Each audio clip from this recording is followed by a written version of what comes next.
So hello everyone. Today's summary video will be about human health and diseases. So इस chapter में हम लोगों को एग्ज़ाम पॉइंट ऑफ व्यू क्या क्या करके जाना है और किस प्रकार से इस चैप्टर को समराइजली स्टडी करना है या अंडरस्टैंड करना है, इसके बारे में आज का ये डिस्कशन रहेगा। चैप्टर का टाइटल है ह्यूमन हेल्थ एंड डिसीजेस। देखिए, ये जो चैप्टर है, इस चैप्टर में हम लोगों को ह्यूमन के हेल्थ की डेफिनेशन, उसके बाद में WHO का रिकमेंडेशन कि what is health as per the WHO। फिर हम लोगों को ये देखना होता है कि डिसीज़ जो है वो डिसीज़ या हेल्थ मेंटेन रखने के लिए शरीर के पास क्या क्षमता है, एबिलिटी है, और वो होता है immunity. So study of immunity and its related concepts is called as immunology, है ना। तो यहाँ पे इन सारी बातों को सीखेंगे। इम्यूनिटी का कंसेप्ट सबसे पहले सीखेंगे, बाद में second half of this chapter में हम लोग ह्यूमन के कुछ सिलेक्टेड डिसीज़ को स्टडी करेंगे। और मैं ऑलरेडी आपको बता चुका हूँ कि डिसीजेस का स्टडी इस चैप्टर में अगर आपको करना है तो किस प्रकार से किया जाए ताकि आप उसको मेमोराइज कर सके अपने एग्ज़ाम पॉइंट ऑफ व्यू, ठीक है। क्योंकि यहाँ पे अगर हम लोग बात करेंगे कि डिसीज़, तो ये डिसीज़ बहुत ही ब्रॉड कंसेप्ट है। MBBS कोर्स को भी यही डिसीज़ होते हैं, समझ में आ रहा है आप लोगों को। कोई पैथोलॉजी अगर सीखने जा रहा है तो उसको भी यही डिसीज़ है, और आप 12th में हो तो आपको भी यही डिसीज़ है। बट तीनों क्लासेस का जो डेप्थ लेवल है, अंडरस्टैंडिंग लेवल है, वो अलग अलग है। अभी 12th स्टैंडर्ड के कंसर्न में आप लोगों को जिस प्रकार से इसका प्रेजेंटेशन देना है वो मैं ऑलरेडी आपको बता चुका हूँ। फिर से हल्का सा एक टचअप उसको हम लोग देंगे, ठीक है। तो यहाँ पे हम लोग बात कर रहे हैं सबसे पहले इम्यूनिटी की। किस बारे में बात कर रहे हैं? इम्यूनिटी। सो इम्यून सिस्टम सभी जीवों के पास होता है। बहुत सारी बार क्या होता है कि फॉरेन मटेरियल जैसे कि unwanted chemical substances, dust particle या डिसीज़ कॉजिंग माइक्रो ऑर्गेनिज्म जिन्हें हम पैथोजेंस बोलते हैं, वो हमारे शरीर में प्रवेश करते हैं, हमारे शरीर में आते हैं और हमें डिसीज़ कर सकते हैं। हमारा शरीर का मेटाबॉलिज्म मैकेनिज़्म इम्पेयर्ड कर सकते हैं। ऐसे समय में शरीर के द्वारा, बॉडी के द्वारा एक स्पेशल मैकेनिज़्म, एक स्पेशल कंसेप्ट शो होता है, दैट इज़ इम्यूनिटी का कंसेप्ट शो होता है, जिसके कारण शरीर प्रिवेंट करता है डैमेज और डिसीज़ को, और यही होता है एक स्पेशल डिफेंस मैकेनिज़्म। इम्यूनिटी के बारे में बात करते हैं। इम्यूनिटी एग्जैक्टली है क्या? इम्यूनिटी एग्जैक्टली है हमारे शरीर की जो इम्यूनिटी होती है, इसको हम किस प्रकार से डिस्कस करेंगे या डिफाइन करेंगे। तो it is a resistance exhibited by the host towards the injury causing pathogen and their products.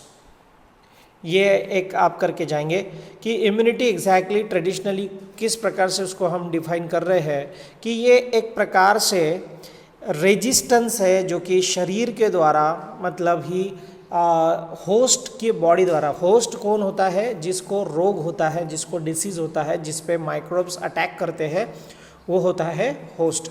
Host के द्वारा रेजिस्टेंस दिखाना किस लिए, किसके अगेंस्ट में? towards the injury caused by the pathogen or their product, right? However, the protection against the infectious disease is only one of the many consequences of immune response. उसका protection, शरीर के द्वारा उस घटना का प्रोटेक्शन करना, ये अनेक सारे फैक्टरों में से एक फैक्टर है। इम्यूनिटी का अर्थ इम्यूनोलॉजी में हम सिर्फ इतना ही नहीं सीखते कि एक शरीर उसके अगेंस्ट में प्रोटेक्शन दिखा रहा है। ये उन अलग अलग फैक्टरों में से एक पार्ट होता है। अब हम बात करते हैं कुछ स्पेशल वर्ड्स की, तो देखिए सबसे पहले इम्यूनिटी, ये जो है इम्यूनिटी का अर्थ होता है फ्रीडम, और ये इम्यूनिटी कंसेप्ट पर बिलीव करना एडवर्ड जेन्नर नाम के साइंटिस्ट ने सबसे पहले स्टार्ट किया, जो इंग्लैंड से बिलोंग करते थे, ठीक है। He started, Edward Jenner started to believe on immunity, immunity होती है ऐसा बिलीफ सिस्टम क्रिएट किया एडवर्ड जेन्नर ने। उसके बाद में एडवर्ड जेन्नर ने ही पहला वैक्सीन बनाया जो कि स्मॉल पॉक्स के विरुद्ध काम करता था। उस वैक्सीन का नाम था cowpox vaccine. Getting me? Edward Jenner ने कौन सी वैक्सीन बनाई? Cowpox vaccine. क्लियर है आप लोगों को? काउपॉक्स वैक्सीन बनाई जो स्मॉल पॉक्स के विरुद्ध काम करती थी। क्लियर? राइट। उसके बाद में हम बात करते हैं एंटीजेन के बारे में। किसके बारे में? चलिए सबसे पहले हम बात कर लेते हैं इम्यूनोलॉजी के बारे में। किसके बारे में? इम्यूनोलॉजी के बारे में। इम्यूनोलॉजी की डेफिनेशन 1 मार्क्स के लिए आपको पूछी जा सकती है।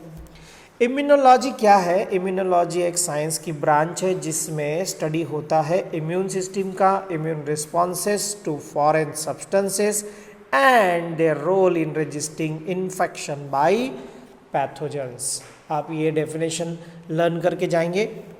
उसके बाद में देखिए इम्यून सिस्टम के कुछ कैरेक्टरिस्टिक फीचर्स है, कुछ कैरेक्टर्स है जो भी आपको शायद 1 या 2 मार्क्स के लिए पूछे जा सकते हैं।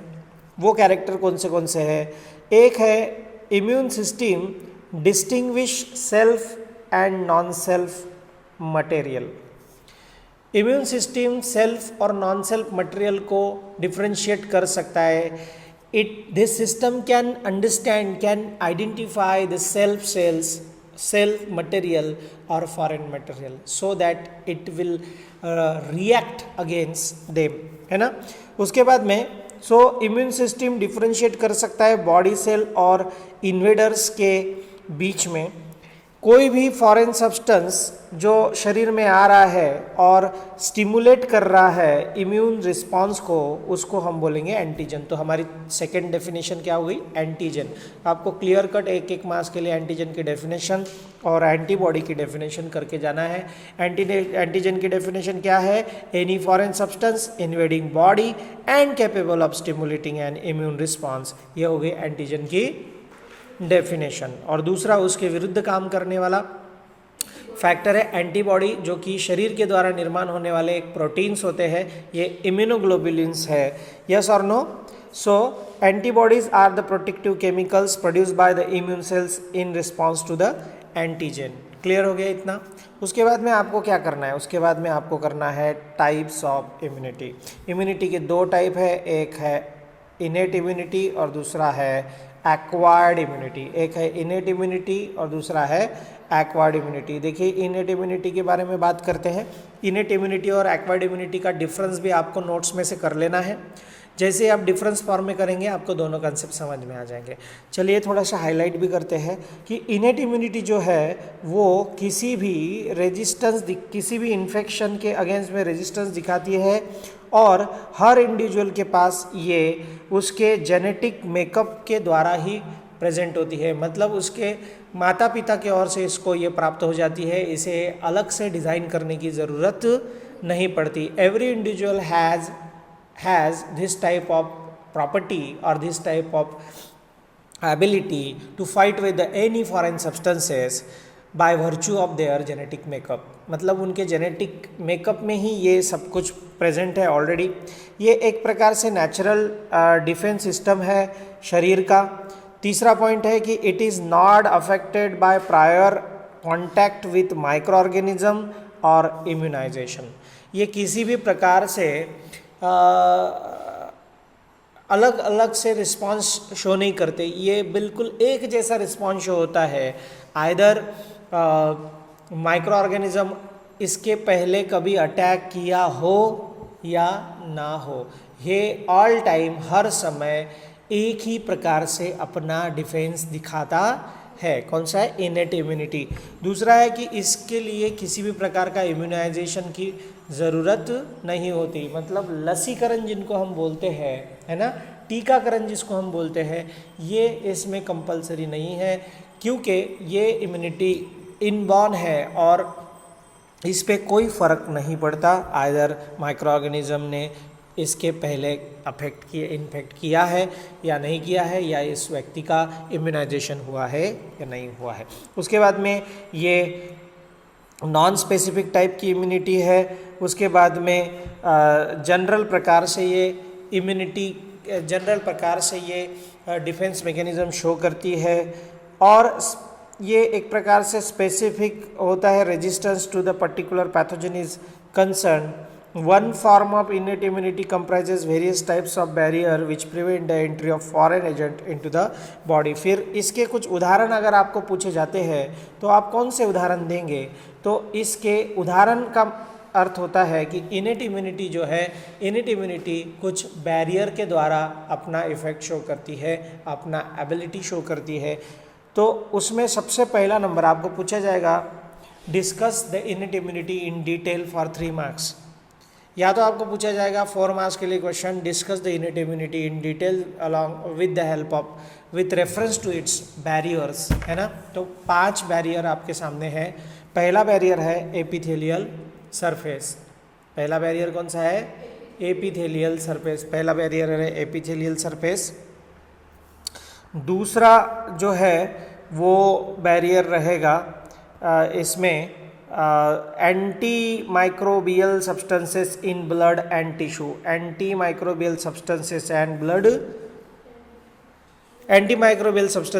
Blood and tissue. तो हमारे ब्लड में लगभग 30 से ज़्यादा प्रोटीन, सीरम प्रोटीन प्रेजेंट होते हैं, जो हमारे ब्लड में कंटिन्यूसली इनएक्टिव स्टेट में प्रेजेंट होते हैं। इनएक्टिव स्टेट में जैसे ही किसी भी माइक्रो ऑर्गेनिज्म का अटैक हम पे होगा, हमारे शरीर पे होगा, ब्लड में वो माइक्रो ऑर्गेनिज्म इनहेड होंगे, वो एंट्री करेंगे कॉम्प्लीमेंट कैस्केड फॉर्म में। ये सब जो है वो एक्टिवेशन उसका हो जाएगा। इंटरफेरॉन जो है वो एक प्रकार के साइटोकाइनिन का क्लास होता है, जो सोल्यूबल प्रोटीन होते हैं, जो कि रिलीज़ होते हैं जब भी कोई वायरस हमें इन्फेक्ट करता है। उसके व्यतिरिक्त WBC जो है ये भी एक प्रकार से स्टिमुलेट होते हैं और viruses and other disease causing micro organism, infectious micro organism को एनगल्प करते हैं।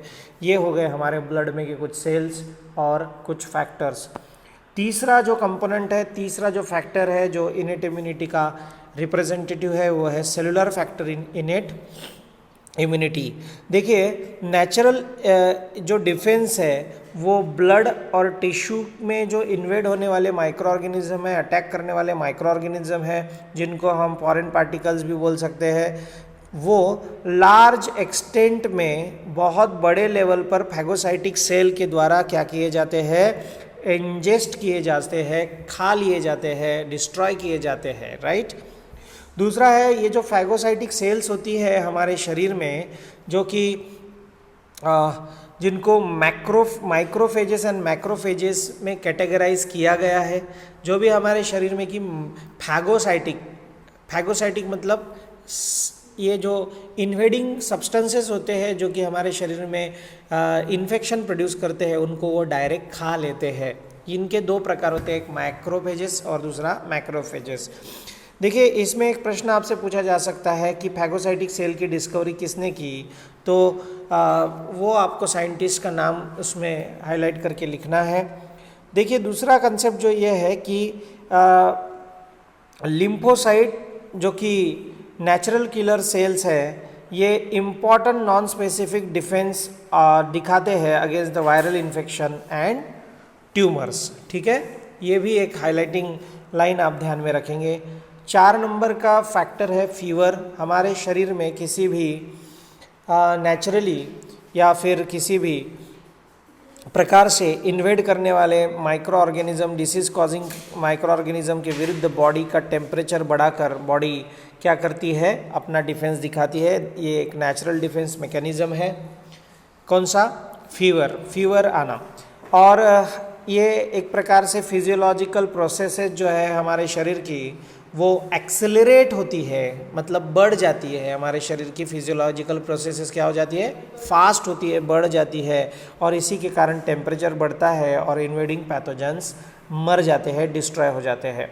ये फीवर जो होता है, ये फीवर हमारे शरीर में इंटरफेरॉन के निर्मित को क्या करता है? स्टिमुलेट करता है। जब भी हमारे शरीर में फीवर आएगा, माइक्रो ऑर्गेनिज्म आएंगे, डिसीज़ करने वाले माइक्रो ऑर्गेनिज्म आएंगे, फीवर होगा, फीवर के कारण इंटरफेरॉन का निर्माण हो पाएगा, अच्छे से होगा, और हमारा शरीर वायरस के अगेंस्ट में फाइट, मतलब fever is essential for the fight against viruses. Clear to you? क्योंकि इंटरफेरॉन वो पदार्थ है जो हमारे शरीर में वायरस के अगेंस्ट में तैयार होता है, और इस प्रकार से वायरल इन्फेक्शन कंट्रोल में आ सकता है।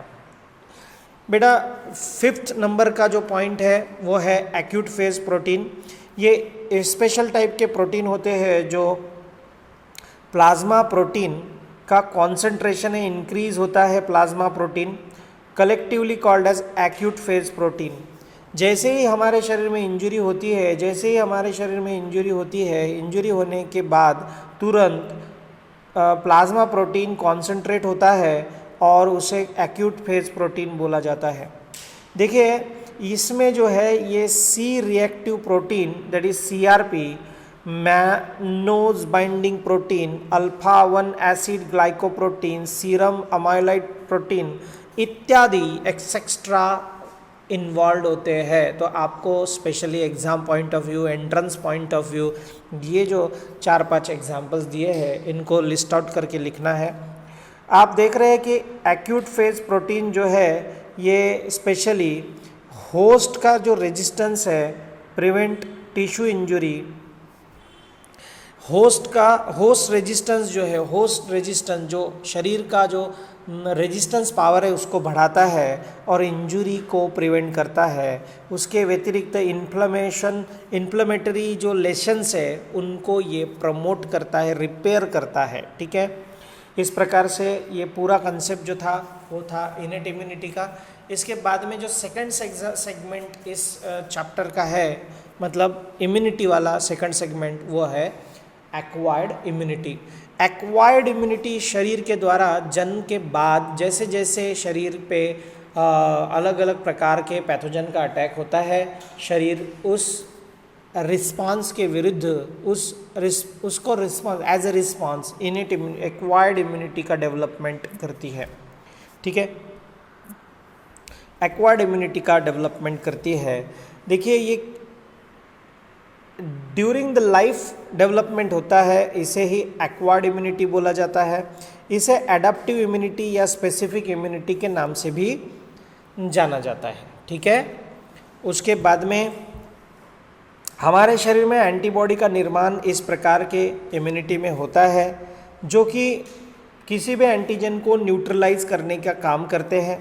ये एक्वायर्ड एडाप्टिव इम्यूनिटी जो है वो कुछ प्रकार की होती है और आगे हम डिस्कस करेंगे कि ये जो एक्वायर्ड इम्यूनिटी है ये कितने प्रकार की होती है। बिफोर दैट उसके फीचर्स हम लोगों को, क्योंकि अभी आपको एक क्वेश्चन आएगा जिसमें आपको पूछा जाएगा features of the acquired immunity. ठीक है, तो एक्वायर्ड इम्यूनिटी के फीचर है नंबर 1 स्पेसिफिसिटी। स्पेसिफिक टाइप की इम्यूनिटी ये होती है।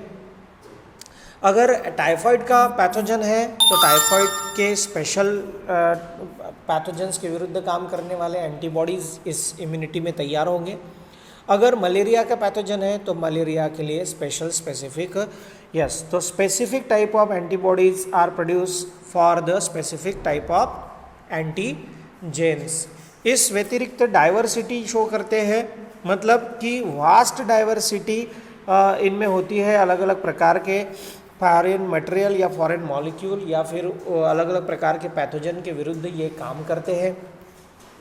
तीसरा जो है discrimination between the self and non self. Acquired immunity में जो एंटीबॉडीज़ तैयार होती है या एक्वायर्ड इम्यूनिटी जो है, यह एक्वायर्ड इम्यूनिटी ये चेक कर सकती है कौन अपना है कौन पराया है। इट मीन्स कौन सेल्फ है कौन नॉन सेल्फ मटेरियल है। इस कारण से वो जब एक्टिविटी शो करती है तो इस पर कंट्रोल कर सकती है। तीसरा प्रकार इसके पास नेक्स्ट प्रॉपर्टी इसकी है, इट हैज़ अ मेमोरी। मतलब जो भी कुछ घटना होगी शरीर में that will be memorise permanently, उसका मेमोरी परमानेंटली रहेगा और उसके अगेंस्ट में नेक्स्ट टाइम फास्ट एक्शन दिखाई जाएगी जब भी नेक्स्ट टाइम वंस अगेन उसी सेम पैथोजन का अटैक शरीर पे होगा। अब ये हो गए प्रॉपर्टीज किसके, एक्वायर्ड इम्यूनिटी के प्रॉपर्टीज। अब हम बात करते हैं टाइप ऑफ एक्वायर्ड इम्यूनिटी। देखिए दो मुख्य प्रकार है एक्वायर्ड इम्यूनिटी का, एक है एक्टिव दूसरा है पैसिव। आपको एक्टिव और पैसिव का डिफरेंस भी करके जाना है क्योंकि परीक्षा में आपको 2 या 3 मार्क्स के लिए may be possible difference between active and passive पूछा जाएगा। और अगर आप डिफरेंस के फॉर्म में इसका स्टडी करेंगे तो ज़्यादा बेहतर होगा, ज़्यादा बेस्ट होगा कि आप ये दोनों कंसेप्ट अच्छे से कर पाएंगे। दूसरा ऐसा है कि एक्टिव इम्यूनिटी के बारे में बात करते हैं। इनमें शॉर्टली हमें क्या ध्यान में रखना है, जब मैंने आपको चार्ट बेसिस इसको स्टडी करवाया था, जब मैंने आपको ट्री डायग्राम बेसिस इसको स्टडी करवाया था, तब मैंने आपको रेगुलर क्लास में ये समझाया था कि एक्टिव का मीन्स होता है कि जब एंट्री होगी पैथोजन के शरीर में, दैट इज एंटीजन एंटीबॉडी का कंसेप्ट है। एक्वायर्ड इम्यूनिटी ही एंटीजन एंटीबॉडी वाला कंसेप्ट है। Clear to you? अब देखिए एक्टिव का मीनिंग ध्यान में रखना है। एक्टिव का मीनिंग ध्यान में रखना है कि एक्टिव मीनिंग ये होता है कि शरीर में एंटीजन आएंगे और शरीर के द्वारा, एक्टिव मीन्स शरीर के द्वारा एंटीबॉडीज़ तैयार होंगे, बस। ठीक है, ये है एक्टिव। और पैसिव का मीनिंग क्या है, एंटीजन आएंगे बट शरीर जो बॉडी है not able to produce antibodies. So that's why readymade antibodies are to be supplied, are to be provided. Clear हो गया? एक्टिव एंटीबॉडीज प्रोड्यूस होगा शरीर के द्वारा, पैसिव एंटीबॉडीज शरीर के द्वारा प्रोड्यूस करने की क्षमता शरीर में नहीं रहेगी। That's why readymade antibodies are to be supplied और produce. Clear to you? Right. आइए बात करते हैं एक्टिव इम्यूनिटी के बारे में। देखिए एक्टिव इम्यूनिटी में पहला प्रकार है नेचुरल एक्टिव इम्यूनिटी। राइट। अब ये नेचुरली कैसे शो होगा, तो देखिए हवा पानी खाना या कांटेक्ट के थ्रू हमारे शरीर में किसी भी होस्ट के शरीर में पैथोजन की एंट्री हो सकती है, एंटीजन की एंट्री हो सकती है।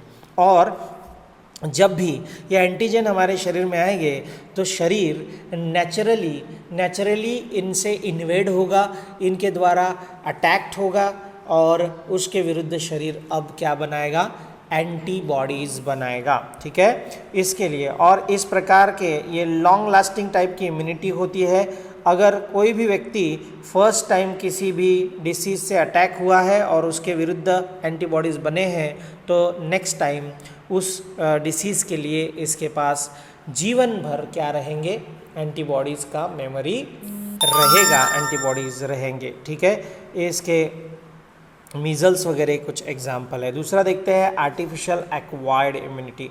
आर्टिफिशियल एक्वायर्ड एक्टिव इम्यूनिटी है, ये एक्टिव इम्यूनिटी का दूसरा प्रकार होता है। This is artificial.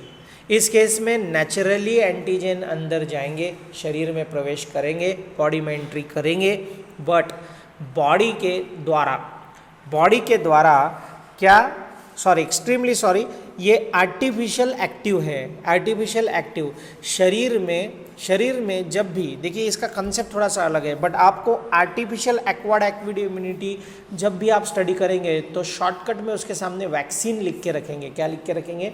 वैक्सीन लिखेंगे। तो इससे आपको ये समझना है कि जब भी, जैसे कि पोलियो नाम का एक डिसीज़ है, पोलियो के अगर एंटीजेन हमारे शरीर में फर्स्ट टाइम एंट्री करते हैं तो वो शरीर को इतना समय नहीं देते कि शरीर उसके अगेंस्ट में एंटीबॉडीज़ निर्माण कर शरीर को बचा सके। और अल्टीमेटली इफ़ेक्ट ये होता है कि शरीर में, होस्ट के शरीर में पोलियो सेट हो जाता है और शरीर एंटीबॉडीज़ निर्माण करने में असफल रहता है या अनेबल रहता है।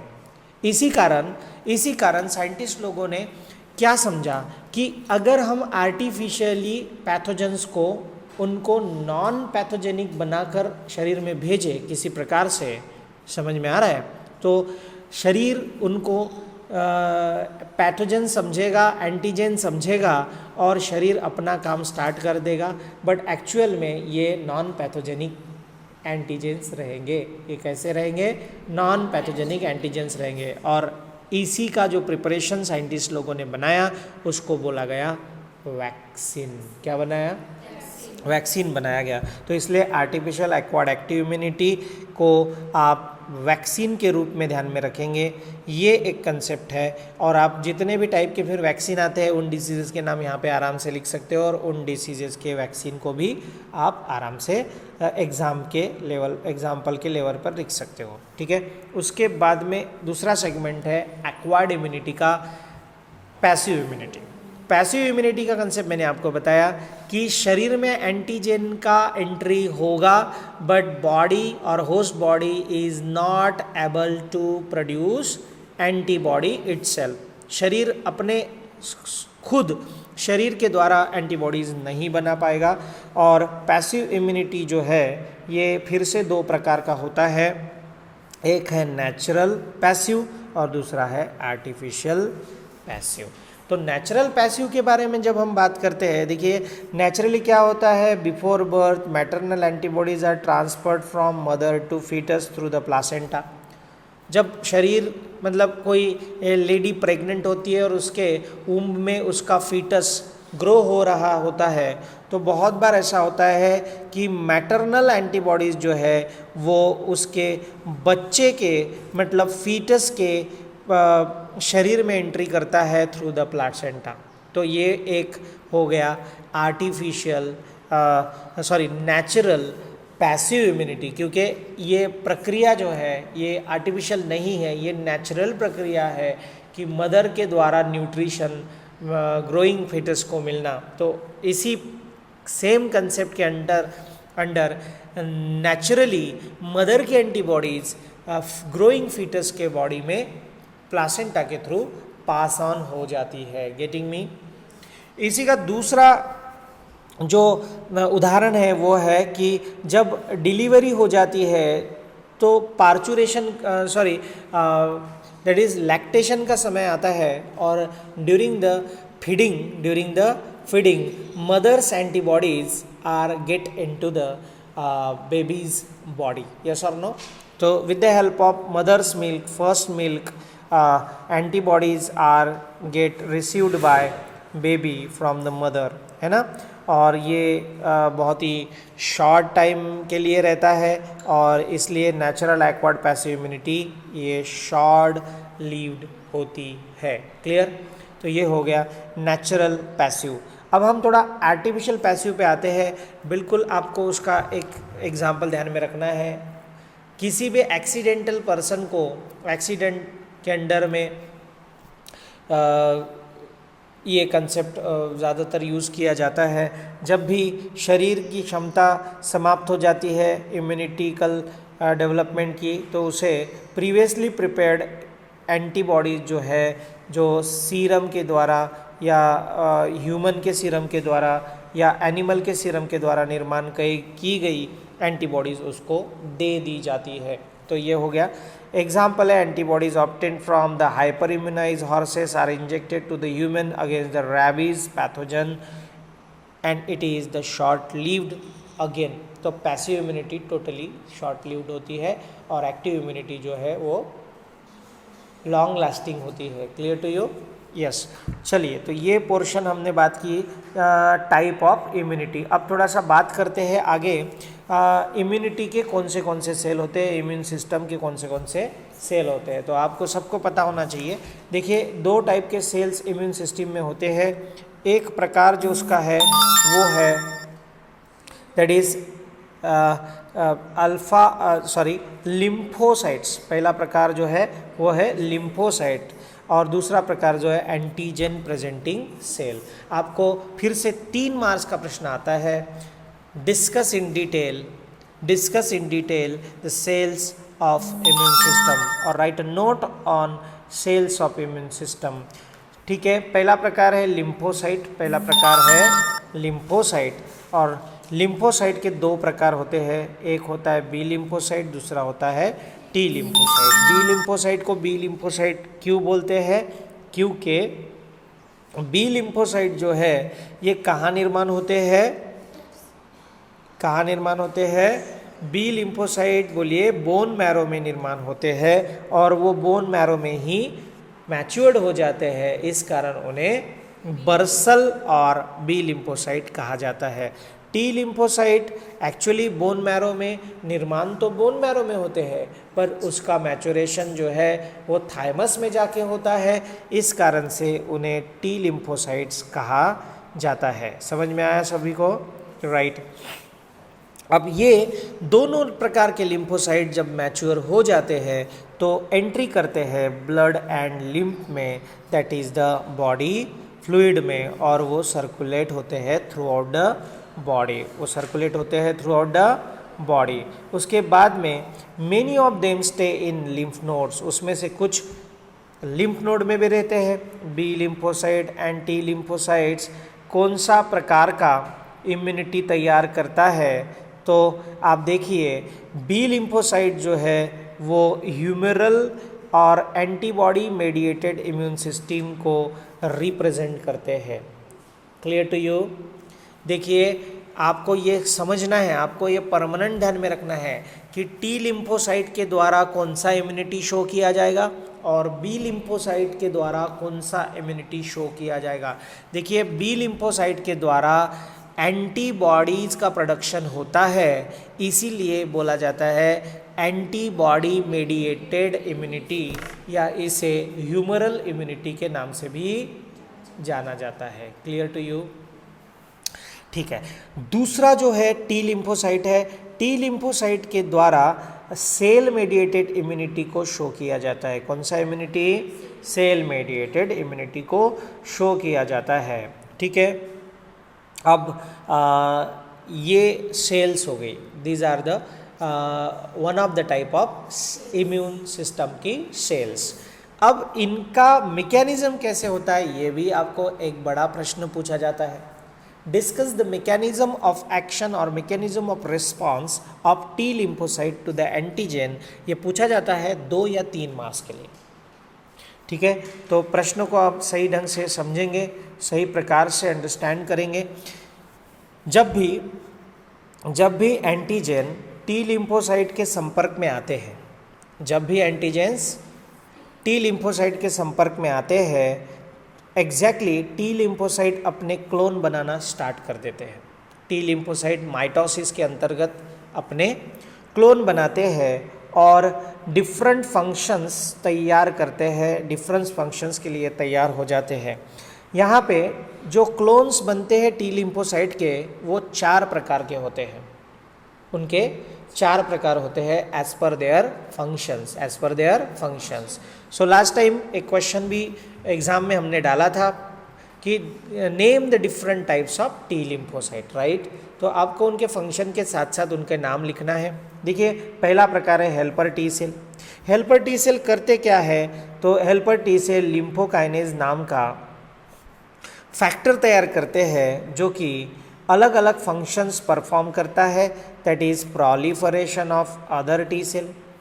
इसके व्यतिरिक्त स्टिमुलेट करता है बी लिम्फोसाइट को और मैक्रोफेजेस को। ये फंक्शन आपको हेल्पर टी सेल के लिखना होता है। उसके बाद में killer T cell, that is cytotoxic cell. ये सबसे डेंजरस टाइप के टी सेल्स होते हैं। They are attacking T cells, they are defending T cells, they are attacking T sales.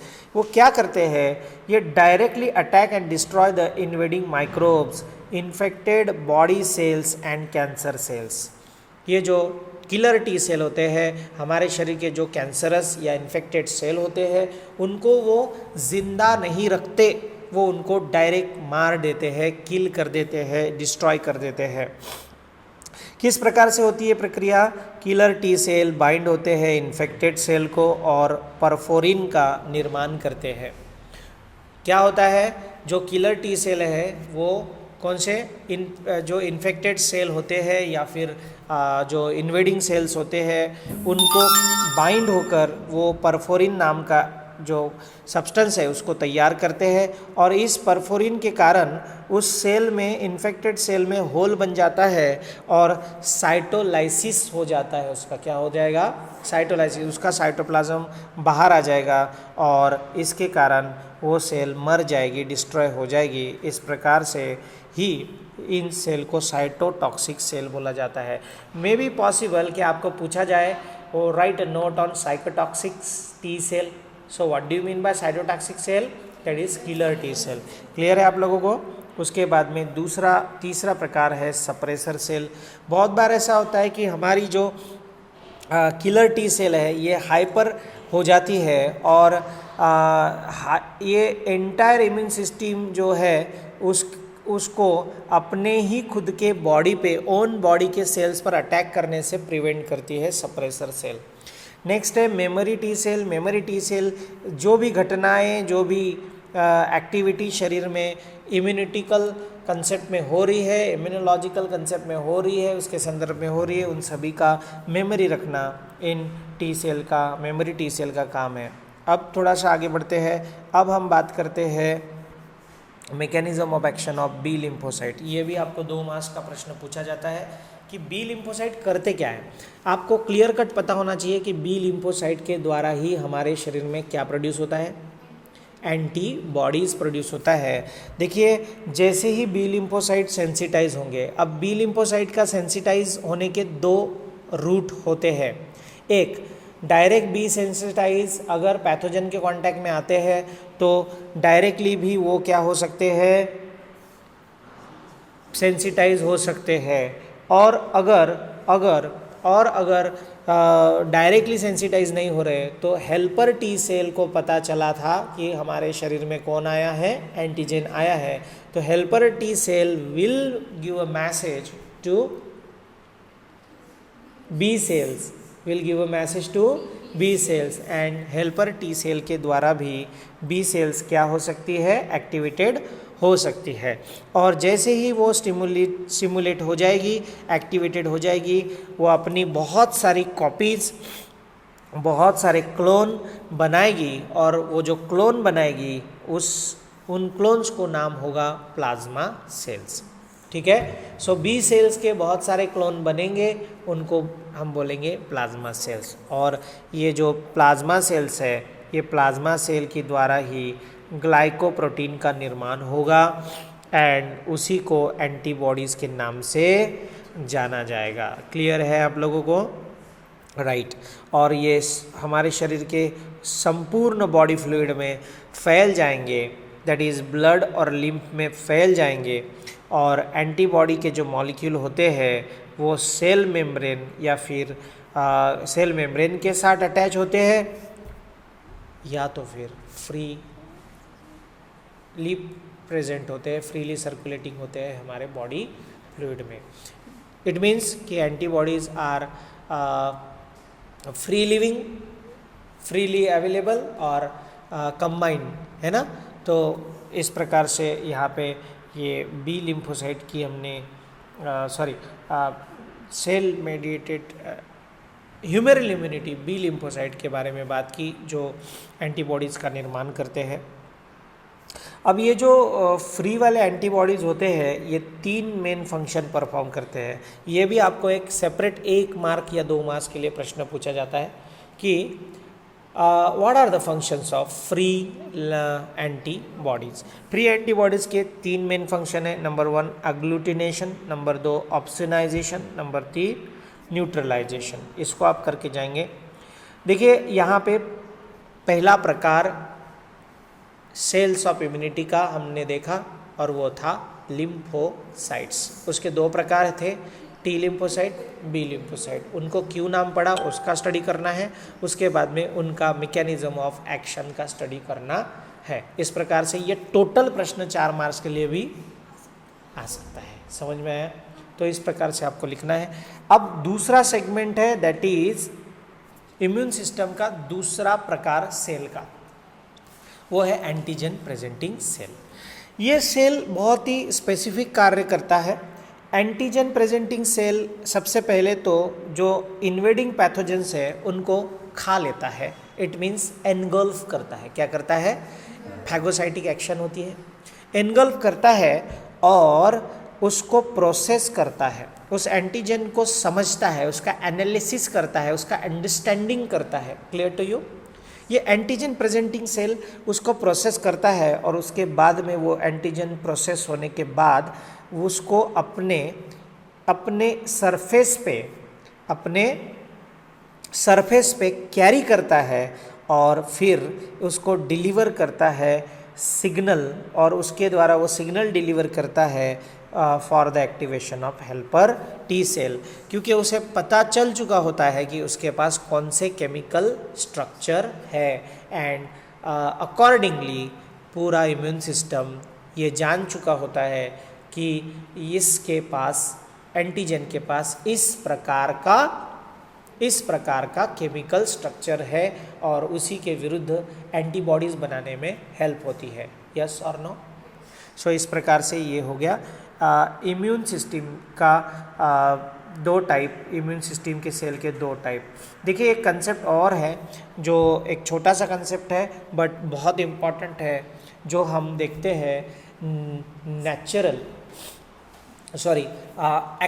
Artificial active immunity, हम जिसको देखते हैं आर्टिफिशियल एक्टिव इम्यूनिटी के अंतर्गत vaccination. Right a note on vaccination, ऐसा प्रश्न आपको पूछा जा सकता है। देखिए इनएक्टिवेटेड पैथोजन जो होते हैं और एंटीजेन्स जो होते हैं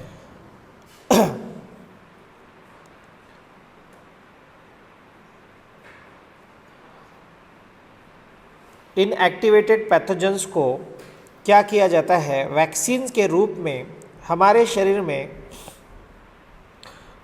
उसके पैथोजेनिक एक्टिविटी के विरुद्ध काम करने के लिए या फ्यूचर में उसी प्रकार के पैथोजन के विरुद्ध एंटीबॉडीज़ निर्माण करने के लिए हमारे शरीर में डाल दिया जाता है। वैक्सीन में पैथोजन ही होते हैं बट नॉन पैथोजेनिक रूप वाले होते हैं। समझ में आ रहा है कि वैक्सीन में पैथोजन ही होते हैं बट नॉन पैथोजेनिक प्रॉपर्टी वाले होते हैं कि वो डिसीज़ नहीं करेंगे। उनका जो डिसीज़ करने वाला जो पोर्शन होता है आइदर उसको निकाल लिया जाता है या फिर उनको इनएक्टिव कर दिया जाता है। यस और no?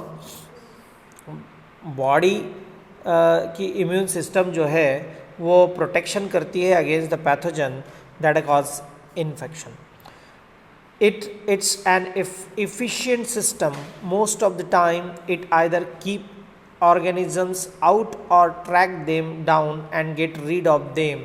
However, some pathogen can overwhelm. ये मैंने थोड़ी देर पहले ही आपको समझाया है कि बहुत बार तो सिस्टम क्या है, पैथोजन के एंट्री को फाइंड आउट कर लेता है, उसको स्टडी कर लेता है within the time and before its severeness, before इस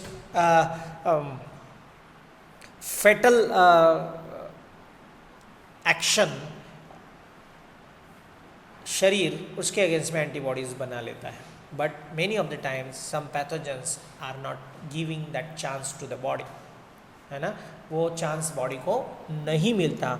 इसी कारण सबसे पहले शरीर को डमी प्रकार के पैथोजन भेजे जाते हैं with the help of this vaccine. ठीक है, बाद में वैक्सीनेशन जो है ये शरीर को एक प्रकार से टीच करता है कि किस प्रकार से उसका शरीर बना हुआ है, किस प्रकार से केमिकल मॉलिक्यूल्स है और उसके शरीर के उसके अगेंस्ट में किस प्रकार से फाइट करना है। ठीक है, और वैक्सीनेशन के बाद ये एक प्रकार से वैक्सीनेशन जो है ये important form of primary prevention है।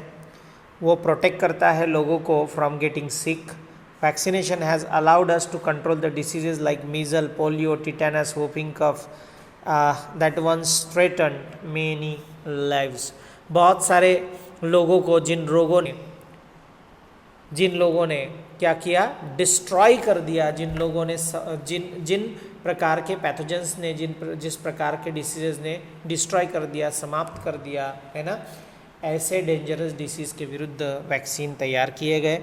और many peoples as possible get vaccinated. Vaccinations don't just protect individuals. When enough people are vaccinated, it also helps to protect the society. तो ये जो पैराग्राफ है ये आपको प्रॉपरली 2 मार्क्स के लिए करना है कि वैक्सीनेशन का सिग्निफिकेंस क्या है, व्हाट इज़ द सिग्निफिकेंस और role of vaccination related to the society. उसके बाद में वैक्सीनेशंस आर सेफ वाला एक कंसेप्ट रहेगा, उसको थोड़ा सा करके जाइए, ठीक है। So this is about the vaccination.